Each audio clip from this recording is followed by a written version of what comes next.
Si pour vous, une pièce de 50 francs CFA ne vous permettrait même pas de vous déplacer, sachez qu'en République du Congo, une légende raconte que ce montant serait suffisant pour lancer un sort, nuire, rendre ou trouver justice. Ce fameux sort est baptisé Mbassou.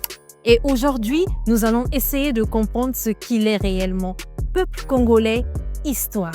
Avant que nous ne commencions l'histoire, il nous est important de préciser que le Mbassou est perçu sous deux aspects. Notamment l'aspect scientifique qu'il explique comme une infection de la peau, nécessitant l'aspect médical, et l'aspect spirituel qui puise son origine dans les croyances anciennes. Scientifiquement, le Mbassou est connu sous le nom d'ulcère de Buruli. C'est une maladie de la peau causée par une bactérie appelée Mycobacterium ulcerans. Elle a été identifiée pour la première fois dans le district de Buruli en Ouganda, avant d'apparaître au Congo dans les années 1950.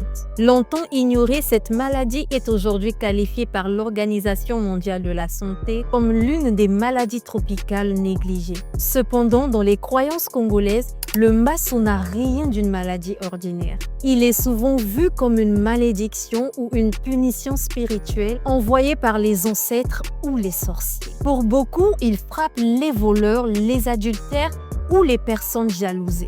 Une légende raconte même qu'à Brazzaville, vers Texaco-la-Tchémé, un certain monsieur serait capable de vendre la poudre du Mbassou pour la somme symbolique de 50 francs CFA.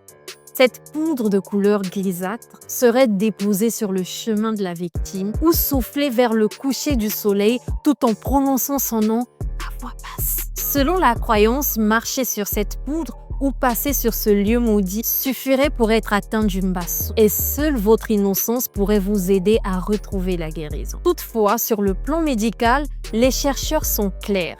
Le Mbassou n'a aucun lien avec la sorcellerie. La maladie se transmet par contact direct avec des eaux contaminées, comme les marécages, les étangs ou les eaux stagnantes. Lorsque la peau présente une petite blessure, une coupure ou une gerçure, la bactérie peut y pénétrer. L'infection commence généralement par une petite bosse indolore que l'on prend généralement à tort pour une piqûre d'insecte. Mais avec le temps, cette bosse grossit, s'ouvre et devient une plaie profonde qui ronge la peau, les muscles et même parfois les os, causant de graves déformations. Autrefois, les malades étaient uniquement soignés par chirurgie. On retirait les parties touchées avant de faire des greffes de peau. Mais aujourd'hui, grâce aux avancées médicales, il existe un traitement antibiotique efficace. Pris à temps, il permet d'éviter les complications et de guérir sans opération. Concernant la prévention, les traditions recommandent d'éviter les lieux dits chargés, donc susceptibles au mauvais sort, de respecter les anciens et de consulter les guérisseurs en cas de malédiction suspectée. Mais la science, elle conseille plutôt d'éviter tout contact avec les eaux stagnantes, de protéger ses plaies et de consulter un médecin en cas d'apparition de bosses suspectes. Entre croyances spirituelles et réalité scientifique, le Mbassou reste entouré de mystères. Il reflète la manière dont nos cultures ont toujours cherché à donner un sens à la douleur et surtout relier l'invisible au visible.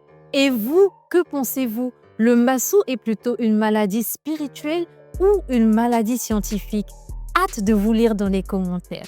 C'était Dieudonné Malanda, votre animatrice historique sur le média où chaque voix compte. À très bientôt.